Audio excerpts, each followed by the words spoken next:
عید کا دن تھا، عید کے دن دگانا پڑھ کے شوہر گھر آیا، بیوی کو ساتھ لے کر دسترخوان لے کر کے بیٹھا، توجہ کرنا، دسترخوان لے کر کے بیٹھا، اتنے میں باہر سے آواز آئی، عید کا دن ہے کوئی فقیر کو کھلانے والا؟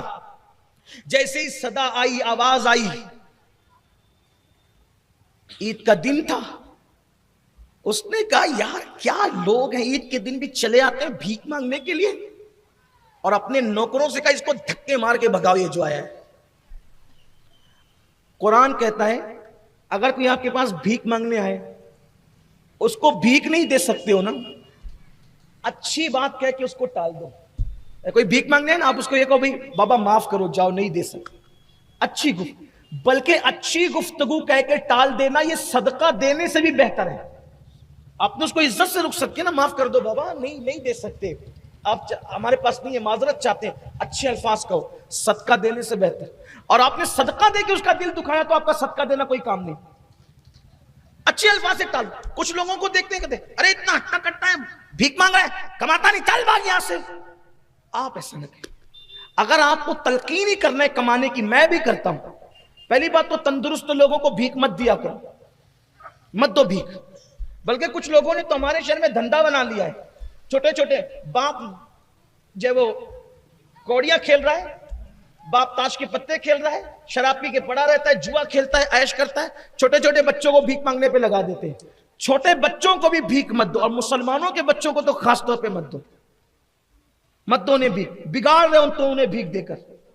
کچھ لوگ کہتے ہیں کہ ان کو کیا ہو گیا، یہ تو اب بھیک بھی دینے سے منع کر۔ میں نے کہا کہ میں تو یہ کہتا ہوں ضرورت مندوں کو دو، ان کو کیوں بگاڑتے ہو؟ ارے یہ قوم کا چھوٹا سا بچہ آج مانگ رہا ہے، یہ کل کما کے کب کھائے گا؟ اس کو بھیک مانگ کے کھانے کی عادت پڑ جائے گی، کما کے کب کھائے گا؟ چھوٹی چھوٹی بچیاں آج بھیک مانگ رہی، دیکھتے دیکھتے جوان ہو جائے گی، اس کی آبرو لوٹ لی جائے گی۔ یہی تو ہوتا ہے۔ یہ سسٹم ختم کرو شہر سے۔ اور وہ رکامے جو وہ عیش کرتے ہیں بچوں کے بھیک پر، ان کو کیفر کردار تک پہنچاؤ، لیکن آپ کا اسلوب اچھا ہو، طریقہ اچھا ہو۔ کوئی ہٹا کٹا بھیک مانگا، بھائی یہ کام نہیں، تو کام سے لگ، تو کام کر۔ بلکہ آپ اگر کر سکتے ہو تو بھی کرے گی، تو کیا ہنر جانتا ہے مجھے بتا، میں تجھے کر کے دیتا ہوں۔ اس کو کام دام کر کے دو، کچھ دلا کے دو، ٹھیلا لگا کے دو، جو بھی آپ کر سکتے ہو کر کے دو۔ گفتگو اچھی کرو، دل مت توڑو اس کا، مانگنے والے کا بھی دل مت توڑو، اچھے سے بولو، اچھے سے رخصت کرو۔ پہلی بات تو آپ سے یہ کہتا ہوں، جو گانٹھ باندھنے کے لیے کہنا، زبان اتنی میٹھی کر لو کہ بات کوئی سنے تو کہے یار ایسا لگتا ہے جیسے کسی نے زبان میں شہد گھول دیا ہے، شہد گھول دیا ہے زبان کے اندر کسی۔ یہ چیز ہوتی ہے، یہ کیفیت ہوتی ہے، یہ معاملات ہوتے ہیں۔ ایسے مومن کی زبان بڑی، حدیث پاک میں آتا ہے نا کہ اچھی گفتگو کرو، اچھی گفتگو صدقے کے مترادف ہے۔ بلکہ قرآن بھی کہتا ہے وَقُولُوا قَوْلًا سَدِيدًا، لوگوں سے اچھی گفتگو کرو، میٹھی گفتگو کرو، دل توڑنے والی گفتگو مت کرو، دل جوڑنے والی گفتگو کرو۔ تو اس نے کہا اس کو دھکے دے کے نکالو باہر، دھکے دے کے نکالو۔ اب اس کو دھکا جی، اب نوکروں کو تو حکم تھا، نوکر نے جو دھکا دیا وہ گر پڑا۔ جب وہ گر پڑا تو اس نے گرتے گرتے کہا مولا اس کو اپنی دولت پر بڑا گھمنڈ ہے، غرور ہے اس کو اپنی دولت پر، چھین لے اس سے اور مجھے دے دے۔ کیا کہا؟ چھین لے اس سے اور مجھے دے۔ بدعا دی اس نے، مظلوم تھا وہ تو چلا گیا، خدا جانے پھر کہاں گیا۔ دن گزرتے گئے، اس کا دھندا ڈھپ ہوتا گیا، ریورس گیئر لگا اس کو۔ آپ اپنی زبان میں کہتے ہو نا ریورس گیئر، ریورس گیئر۔ اگر آپ کو بھی کبھی کاروبار کے معاملے میں، عزت کے معاملے میں، ترقی کے معاملے میں کبھی ریورس گیئر لگے، یعنی الٹی گنتی آپ کی شروع ہو، تو کبھی بیٹھ کے سوچنا کہ کسی کا دل تو نہیں دکھایا۔ میں لکھ کر دیتا ہوں گارنٹی کے ساتھ، جب تک آپ کسی اہل دل کا دل نہیں دکھاؤ گے تب تک آپ کی الٹی گنتی شروع نہیں ہوگی۔ عزت کے معاملے میں، وقار کے معاملے میں، شان کے معاملے میں، دولت کے معاملے میں آپ نے کہیں نہ کہیں چوکی کی ہے، غلطی کی ہے۔ اللہ کے گناہ کرو گے، اللہ بڑا کریم ہے، اس کو کوئی فرق نہیں پڑتا، وہ سمد ہے، وہ معاف کرتا ہے، نظر انداز کرتا ہے۔ لیکن بندوں کا دل دکھاتے ہو تو فوراً پکڑ ہوتی ہے، گرفت ہوتی ہے۔ اس لیے دل دکھانے سے پرہیز کرو۔ مجھ سے ایک مرتبہ انٹرویو میں کسی نے پوچھا تھا ایک جملے میں بتائیں کہ ولی کسے کہتے ہیں۔ مجھ سے کسی نے پوچھا تھا ایک جملے میں بتائیں کہ ولی کسے کہتے ہیں۔ میں نے ایک جملے میں جواب دیا تھا، جو اپنے دل کو صاف کرتا ہے، جو اپنا دل سنوار لے اور دوسروں کا دل سنبھال لے، وہ ولی بن جاتا ہے۔ جو خود کا دل سنوار لے اور دوسروں کا دل سنبھال لے، وہ ولی بن جاتا ہے۔ بس دلوں کا معاملہ ہے ولایت کا تعلق دلوں کا ہے. جب تم اپنا دل سنوار کر دوسروں کا دل سنبھال لیتے ہو تو پھر تمہارے دل کا کنیکشن خدا سے جڑ جاتا ہے, اور خدا سے جڑنے ہی کو ولایت کہتے ہیں. ورنہ تہجد بھی ولی نہیں بناتی, مصلیوں پر کھڑے رہنا بھی ولی نہیں بناتا, تسبیحاں جپنا بھی ولی نہیں بناتی, حقوں کی صدائیں بھی ولی نہیں بناتی, الا اللہ کے نغمے بھی ولی نہیں بناتے. اس وقت تک جب تک کہ دل نہ سنور جائے اور لوگوں کا دل نہ سنبھالو. حضرت عارف رومی مولانا روم کہتے ہیں کہ اللہ کے طرف کا راستہ, اللہ کی راہ کا, اللہ کے گھر کی طرف, وہ تو گھر اور زمان مکان سے پاک ہے, لیکن اس کی طرف, خدا کی طرف جو راستہ جاتا ہے وہ بندوں کے دل سے ہو کر کے جاتا ہے. جو بندوں کا دل نہیں سنبھال سکتا وہ کبھی اللہ تک نہیں پہنچ سکتا. بندوں کا دل خوش کرو, اللہ تک پہنچ جاؤ گے. تو عرض یہ کر رہا تھا, اس کی الٹی گنتی شروع ہوئی, کاروبار ڈھپ پڑنے لگا, یہ ہوا وہ ہوا, دھیرے دھیرے دکانیں بند ہوئی, کاروبار بند ہوا, نوکر چاکر غلام یہ وہ سب چلے گئے. آخری میں کھانے کو محتاج ہوا. جس کے گھر سے اپنے مالیگاؤں کے محاورے میں کہہ سکتے ہیں کہ سونے کا دھواں نکلتا تھا, اب اس کے گھر میں کھانے کو پریشانی ہے. اس کی بیوی نے کہا میں آپ کے ساتھ اس مصیبت اور مشکل میں نہیں رہ سکتی, آپ تو مجھے کھلا بھی نہیں سکتے, مکان بھی آپ کا بک گیا, میں کہا رہا ہوں کہ میری عزت پہ حرف آئے گا, آپ مجھے طلاق دے دیں. اس نے طلاق دے دی, وہ اپنے میکے چلی گئی.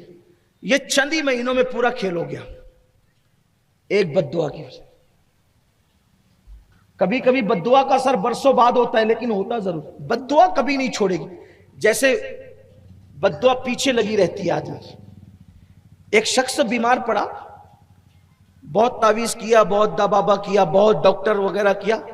وہ اس نے مجھ سے, میرے کچھ احباب ہمارے حافظ مقصود صاحب سے کہلوایا کہ ذرا سید صاحب کو کہو کہ استخارہ کر دیں. تو میں نے انہیں کے سامنے استخارہ کیا, تو میں نے پوچھا تو پتا چلا نہ اس کو کوئی بیماری ہے, نہ سحر ہے, نہ جادو ہے, نہ نظر بد ہے. اس نے کسی غریب کو مارا تھا, اسی کی بد دعا سے اس کو بیماری لگی. دیکھیے میں نے ان کو بتایا بھی, انہوں نے دیکھا بھی, حافظ صاحب نے اپنی آنکھ سے دیکھا. یہ حالات, میں آپ کو ڈرانے کے لیے نہیں کہہ رہا ہوں, یہ حقائق ہے. چند مہینوں کے اندر اس کا مکان بکا, نوکر چاکر غلام یہ وہ سب تباہ برباد, بیوی بھی خوبصورت گئی. اب یہ بندہ مانگنے لگا بھیک. توجہ, یہ جو سیٹھ صاحب تھے وہ بھیک مانگنے لگ گئے اب. اور جب بھیک مانگنے لگے کیا ہوا پتا ہے, پھر عید آئی. وہ عید آئی, اسی دروازے پر ایک فقیر آیا اور کہتا ہے آج عید کا دن ہے, کوئی کچھ کھلا سکتا ہے. اسی مکان میں, جو مکان کل تک کسی اور کا تھا آج کسی اور کا ہے, اسی مکان میں دونوں میاں بیوی بیٹھ کر دسترخوان سجا رہے تھے کھانا کھانے کے لیے عید کے دن. جیسے آواز آئی ہے کوئی فقیر کو کھلانے والا. اس مکان کے مالک نے کہا بی بی اٹھو اور پہلے اس کو کھلاؤ, بعد میں ہم کھائیں. اٹھو, اپنے ہاتھ سے اس کو کھانا دو, وہ فقیر کو, پھر ہم, آج عید کا دن ہے. جیسے ہی کھانا لے کر کے دروازے پہ گئی, چیخ ماری, کھانا ہاتھ سے گرا, بے ہوش ہو کے زمین پہ گر پڑی. پتہ نہیں اس بھکاری کے چہرے میں کیا تھا کہ یہ مالک مکان کی بیوی بے ہوش ہو کے گر پڑی. پانی کے چھینٹے دیے, ہوش میں آئی. شوہر نے پوچھا بی بی میری جان, میرے گھر کی آبرو, میرے گھر کی ملکہ, کیا ہوا, کیوں پریشان ہو گئی, کیوں بے ہوش ہو گئی, تکلیف کیا ہے تمہیں؟ اس فقیر کے چہرے میں کیا دیکھا؟ وہ جو فقیر تھا نا بھیک مانگنے کے لیے, یہ مکان اسی کا تھا پچھلے سال عید کے دن, اور اس وقت میں اس کے نکاح میں تھی, وہ میرا شوہر تھا. پچھلے سال عید کی بات ہے, مکان یہ اسی کا تھا, وہ میرا شوہر تھا, بہت مالدار تھا, بہت اللہ نے دولت سے نوازا تھا. پچھلے سال عید پر اسی وقت ہم کھانا کھانے بیٹھے تھے, ایک فقیر آیا تھا بھیک مانگنے کے لیے, اور وہ بھیک مانگا تو اس نے کہا دھکے دے کے نکال دو. جیسے ہی نوکروں نے دھکا دیا وہ گر گیا. گرتے گرتے اس نے کہا اللہ اس نے مجھ پہ ظلم کیا ہے, اس کی دولت چھین کر مجھے دے. پھر پتہ نہیں وہ فقیر کہاں چلا گیا. اس نے کہا کہ تمہیں بتا دوں وہ فقیر میں ہی تھا. اس دن کے بعد سے اللہ نے مجھے ترقی دی, اور آج اللہ نے مجھے اس مقام پہ پہنچا دیا. تو دیکھو بد دعا یہاں تک پہنچاتی. اس لیے اگر ترقی اور خوشیاں چاہتے ہو دعا لو, گھمنڈ چھوڑ دو, تکبر چھوڑ دو. طاقت دی اللہ نے, قوت دی, دولت دی, عزت دی, شہرت دی, انسان بن کے رہو. انسان, فرعون مت بنو, نمرود مت بنو, گھمنڈ مت کرو, شیطان مت بنو. شیطان کو اس کے تکبر نے بگاڑا. انسان بنو. اللہ کے رسول علیہ السلام سے صحابہ نے کہا یا رسول اللہ, لوگ ملاقات کے لیے آتے ہیں, ہم آپ